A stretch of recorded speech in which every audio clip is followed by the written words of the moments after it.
العلم هو النور الهادي والمفتاح لكل الخير من يرد الله به خيرا. بسم الله الرحمن الرحيم.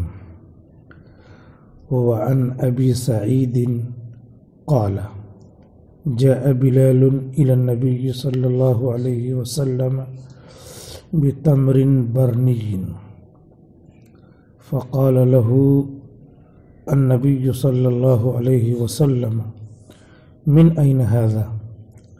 قال عندنا تمر رديء. ردیء ہونا چاہیے، اس میں کیا لکھا ہے؟ ردیء مشدد. ردیء فبعت منه صاعين بصاع فقال أوه عين الربا أوه عين الربا لا تفعل، ولكن إذا أردت أن تشتري فبيع التمر ببيع آخر ثم اشتري به. متفق علیہ. مشکات شریف میں باب الربا چل رہا ہے. سود کا بیان.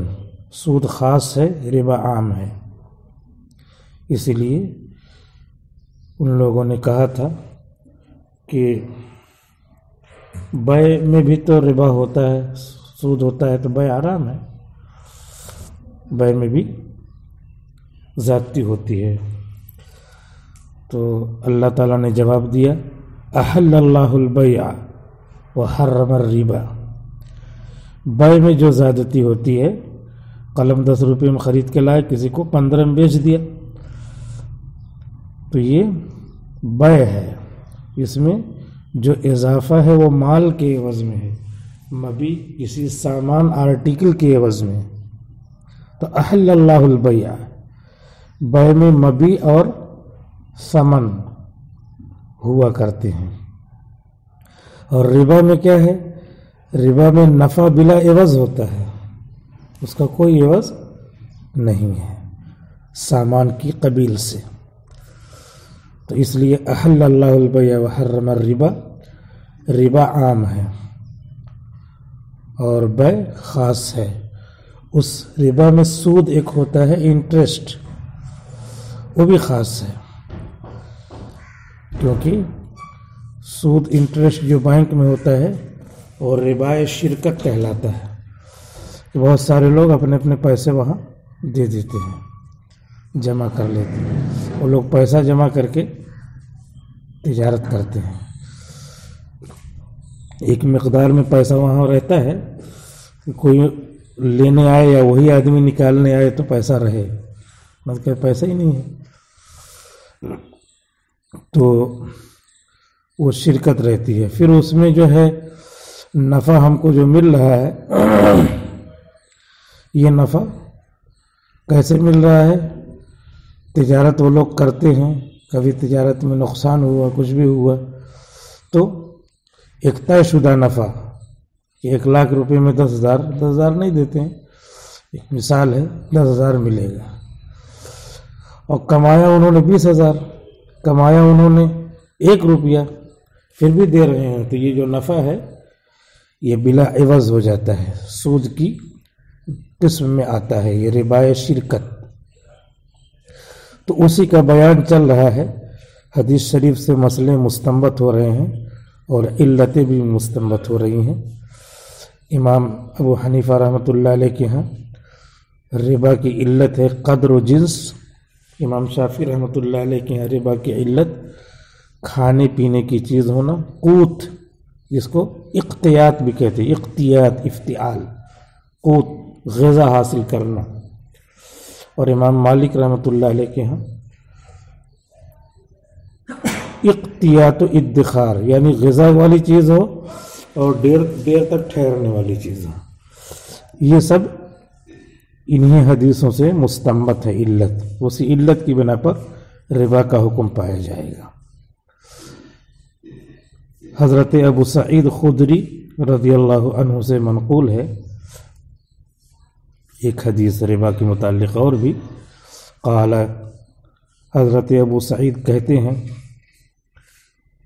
قال ہم نے بتایا تھا کہ ان ابی سعید جو مضمون منقول ہے قال اسی مضمون کو کہہ رہے ہیں، تو اسی لیے دونوں میں ربط ہے، تو اس ربط کی وجہ سے واو نہیں آئے. جاء بلال حضرت بلال رضی اللہ عنہ آئے.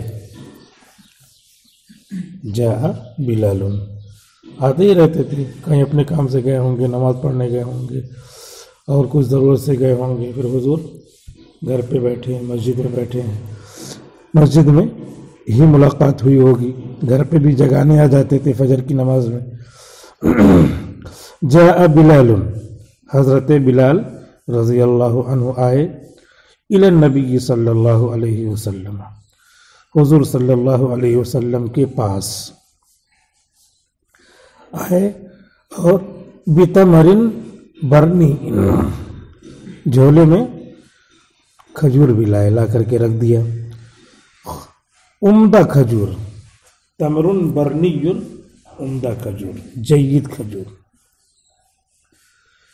فقال له النبی صلی اللہ علیہ وسلم حضور نے جھولا لیا ہوگا، کھولا ہوگا، دیکھا بہت شاندار کھجور ہے. فقال له النبی صلی اللہ علیہ وسلم تو حضور صلی اللہ علیہ وسلم نے ان سے کہا یعنی پوچھا من این ھذا کہاں سے یہ کھجور ہے، یعنی جاء ھذا من این ھذا کہاں سے یہ آئی ہے. جاء پوشیدہ ہوگا، جار مجرور اسی سے متعلق ہوگا، کہاں سے یہ آ گئی تمہارے پاس، عندک من این ھذا کہاں سے یہ عمدہ کھجور آئی ہے آپ کے پاس، تمہارے پاس. قال عندنا حضرت بلال رضی اللہ تعالیٰ عنہ جواب دے رہے ہیں. قال حضرت بلال نے کہا عندنا تمر ردی ہمارے پاس خراب کھجوریں تھیں. خراب کا مطلب یہ ہے کہ کم درجے کی، خراب کا مطلب ہے کہ آدھا یا ثلث یا ربع اس میں خراب تھی، یعنی ایک کا دکا، ایک دو تین چار پانچ اس طرح جگہ جگہ سے خراب تھی، بقیہ اچھی تھی. تو خراب بھی اچھی کو اچھی، خراب جو ہے اچھی کو خراب کر دیتی، اسی لیے سب کو کہا خراب. تمرن ردی ہمارے پاس خراب کھجوریں تھیں. تمرتن کی جمع ہے تمرن، کھجوریں، اسی لیے ترجمہ ہو رہا ہے. ردی فاعل کے وزن پہ یہ واحد تثنیہ جمع مذکر مؤنث سب کے لیے ہے، اسی لیے اگر وہ غیر ذوی العقول کی جمع ہے تو واحد مؤنث کے حکم میں ہے تو ردیتن ہونا چاہیے. تو ردیون ردیتن کے لیے آتا ہے، یعنی یہ صیغہ کیا ہے، واحد کے لیے بھی آتا ہے، مذکر کے لیے بھی، مؤنث کے لیے بھی، تثنیہ کے لیے بھی آتا ہے، جمع کے لیے بھی آتا ہے. دلیل ما یلفظ من قول الا لدیہ رقیب عتید، دو فرشتے ہیں تو ہوگا رقیبانی عتیدانی، لیکن یہ رقیبانی کے لیے ہی ہے رقیب، عتیدانی کے لیے ہی ہے عتید، یعنی وہ عتیدانی گویا کہ یہی صیغہ آتا ہے اس کے لیے بھی، تو سنگل استعمال کیا، واحد استعمال کیا. عندنا تمر ردی ہمارے پاس خراب کھجوریں ہیں، یعنی تھیں، ماضی میں بات ہو رہی ہے، ہمارے پاس خراب کھجوریں تھیں. فبعت منہ تو میں نے اس خراب کھجور میں سے بیچ دیا، ساعین 2 ساع، بساعن 1 ساع سے،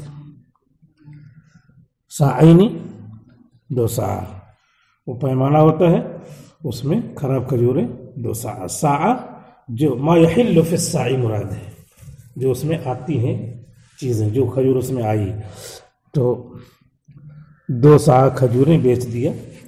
بساعن ای بتمر ساعن 1 ساع کی کھجور کے ساتھ.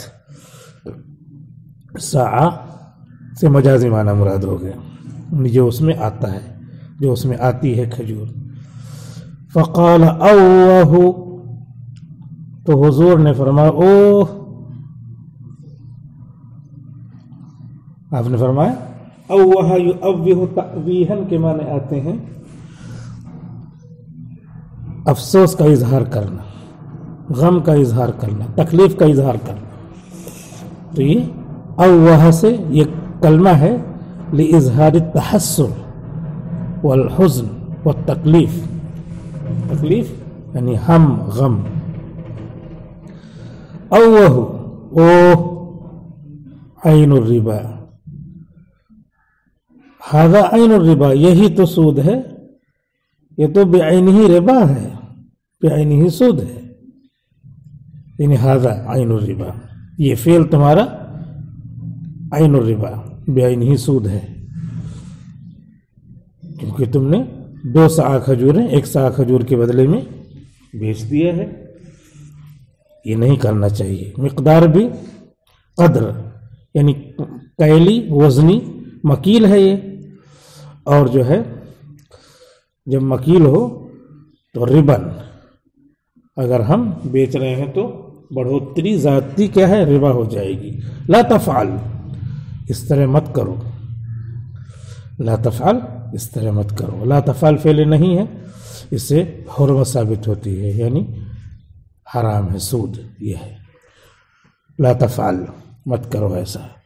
ولیکن اذا اردت، حرام کر کے چھوڑوا دیا، اس کا حل بھی پیش کرنا چاہیے، جیسا کہ اللہ کے رسول نے یہاں حل پیش کیا کہ حرام ایسا نہ کرو۔ پھر کیا کریں؟ اب ہم کو ضرورت ہے خراب کھجور، ہم کو اچھی کھجور چاہیے، خراب کھجور اپنے پاس ہے، اس کو کیا کریں؟ اور خراب کھجور پھینک دیں اور اچھی کھجور کیسے حاصل کریں؟ تو حضور نے حل بتایا، ولیکن اذا اردت ان تشتری، لیکن جب آپ چاہیں کہ خریدیں اچھی کھجور تو پہلے یہ کریں فبیع التمر، تو خراب کھجوروں کو بیچ دیں، ببیع آخر، دوسری بیع کے ساتھ، یعنی ایک الگ سے بیع کریں۔ یہ خراب کھجوریں ہیں، یہ جو ہے 50 روپے کلو بیچ دو، 50 روپے 50 روپے، 2 کلو بیچ دیا 100 روپے میں۔ اب اس کے بعد جو 100 روپے آیا ہے تو اچھی کھجور 100 روپے کلو والی، یہ جو پیسہ آ گیا اس سے خرید لو۔ فبیع التمر ببیع آخر، تو یہ کھجوریں، التمر الف لام آیت خارجی کا، یعنی تمر ردی پہلے ذکر ہے، اسی کی طرف التمر سے الف لام اشارہ کر رہا ہے۔ فبیع التمر، تو خراب کھجوریں بیچ دو، ببیع آخر، ایک الگ بیع کے ساتھ، یعنی پیسے دینار کے ساتھ، درہم کے ساتھ۔ اس کے بعد جب دینار درہم آ گیا تو مشتری بھی، تو اسی دینار سے اچھی کھجوریں خرید لو۔ تمر برنی، جو لائے ہو خراب کھجور کے عوض میں پیسے کے عوض میں لانا چاہیے۔ متفق علیہ، بخاری اور مسلم نے اس پر اتفاق کیا ہے، یعنی یہ اعلیٰ درجے کی حدیث ہے، یہ صحیح لذاتی ہی ہے، بخاری شریف میں بھی ہے، مسلم شریف میں بھی یہ حدیث ہے۔ جو پہلے مسئلہ سود کا بیان کیا تھا وہی مسئلہ اس میں آیا ہوا ہے۔ اگلی حدیث پڑھتے ہیں۔ وعن جابر قال، حضرت جابر رضی اللہ عنہ سے منقول ہے، کہتے ہیں جاء عبد، ایک غلام آیا۔ کہاں سے آیا؟ اپنے گھر سے آیا ہوگا۔ جاء عبد، ایک غلام آیا، آ کر کے حضور کی خدمت میں کہہ رہا ہے کہ اللہ کے رسول اب میں گھر نہیں جاؤں گا، آپ ہی کے پاس رہوں گا اور آپ سے پکا وعدہ کرتا ہوں۔ حضور نے کہا ٹھیک ہے رہو۔ فبايع النبی صلی اللہ علیہ وسلم علی الہجرت، تو اس غلام نے پکا عزم کیا، بیعت کی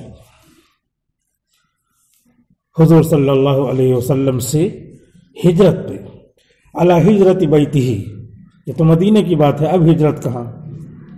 اب ہجرت یہ نہیں ہے اور آپ مکے میں ہیں نہیں. تو علی ہجرتی بیتی ہی، حضور صلی اللہ علیہ وسلم سے بیعت کیا اپنے گھر چھوڑنے پہ کہ گھر اب نہیں جاؤں گا، آپ کے پاس رہوں گا. حضور نے کہا ٹھیک ہے. ولم یشعر، حضور کو پتہ نہیں چلا انہ عبد، کہ یہ غلام ہے. اور غلام کو ہر چیز اپنے مولا سے، اپنے آقا سے پوچھنی پڑتی ہے. یہ پورا جیسے عام سامان ہوتا ہے ایسے غلام بھی سامان ہے، صرف زندہ ہے بس، وہ مملوک ہے پوری طرح، اسی لیے اس کو پوچھنا پڑتا ہے. آپ نے جانا نہیں، ولم یشعر، اور آپ نے جانا نہیں کہ یہ غلام ہے. پتہ چلا کہ آپ عالم الغیب نہیں ہیں، وہ نہ جان جاتے کہ وہ وہاں سے آیا ہے اور یہ غلام ہے، پوچھے بغیر آیا ہے. جو اللہ بتلا دیتے ہیں وہ جان جاتے ہیں. تو عالم الغیب ہوتے، عالم الغیب کا مطلب بغیر بتلائے جاننے والا، جو بریلوی لوگ کہتے ہیں. اور بتلائے پھر جانے، وہ تو جانتے ہیں. تبھی تو سب وحی آتی تھی، سب بتلا دیتے تھے. جس کی وحی آئی وہی. ایک آدمی جو ہے اپنا اونٹ چھپا کر کے آیا تھا، تو حضور سے کہا تھا یہ اونٹ لے لو حضور، اور جو ہے میرا کام کر دو، چھوڑ دو. چھڑانے آیا تھا تو حضور نے کہا کہ وہ جو اچھے اچھے اونٹ راستے میں چھپا کے آئے ہو وہ کہاں ہیں؟ تو اس نے کہا اشہد ان لا الہ الا اللہ و اشہد ان محمد رسول اللہ. وہ تو کسی نے نہیں جانا، کوئی جانتا ہی نہیں. میں نے چھپایا ہے، پتہ چلا کہ آپ کو آپ کے خدا نے بتلا دی ہے، آپ پکے رسول ہیں، میں ایمان لاتا ہوں. تو بتاتے ہیں اللہ تعالیٰ وحی کے ذریعے، تو آپ کو پتہ چل جاتا ہے. ولم یشعر، آپ کو پتہ نہیں چلا اس لیے کہ آپ عالم الغیب نہیں ہیں. انہ عبد، کہ وہ غلام ہے. اب اس کے بعد کر لیا اپنا، رہنے لگے. ہوگا ایک آدھ مہینے کے بعد اس کا آقا تلاش کرتے کرتے پہنچ گیا کہ آپ کا غلام کسی نے بتایا ہوگا کہ مدینے میں ہے، حضور کے پاس ہے، محمد کے پاس ہے، وہاں جاؤ. فجاء سیدہ یریدہ، تو اس کا مالک آیا اس کو تلاش کرتے کرتے. یریدہ حال ہے، یہ جملہ نکرہ ہوتا ہے، حال بھی نکرہ ہوتا ہے. تو اس کا مالک آیا تلاش کرتے کرتے، آیا اور حضور سے ملا اور کہا کہ یہ تو میرا غلام ہے، بھاگ کے آ گیا ہے یہاں، کیسے مجھ کو واپس کرو. فقال له النبی صلی اللہ علیہ وسلم، تو حضور صلی اللہ علیہ وسلم نے اس سے کہا کہ اب اس کو کیا لے جاؤ گے، یہاں اتنے دنوں تک رہ گیا ہے، یہیں رہنے دو. بعنی ہی، اس غلام کو مجھ سے بیچ دو، میرے پاس رہے گا، پیسہ لے لو آپ. تو پیسہ کی جگہ پہ آپ نے کیا دیا؟ فاشتراہ، اس نے کہا ٹھیک ہے بیچ دیتے ہیں، بھاگ کے چلا جاتا، کہیں اور چلا جائے گا، پیسے ہی مل جائے تو اچھا ہے. فاشتراہ، تو نبی نے اس غلام کو خرید لیا. پیسہ کیا دیا؟ بعبدین اسودین، 2 بلیک سلیوز، 2 کالے کالے غلام دے دیے. بعبدین اسودین، 2 کالے 2 سیاہ غلام. اب یہ 2 سیاہ غلام دیے، ایک غلام. تو پتہ چلا کہ ایک غلام کے بدلے میں 2 غلام دیا جا سکتا ہے. یہاں پہ قدر و جنس نہیں ہے، یعنی کیل غلام کو بیٹھ کے تولے، ہم لوگ اپنے کو تول دیتے ہیں، وہ تو ایسے ہی وزن معلوم کرنے کے لیے، ورنہ تول کے بکتا نہیں کوئی. تو تولے ایک غلام 2 غلام، مکیل اور موزون نہیں، نہ ناپنے والی چیز ہے نہ تولنے والی چیز. قدر نہیں، جنس ہے، قدر نہیں جنس ہے.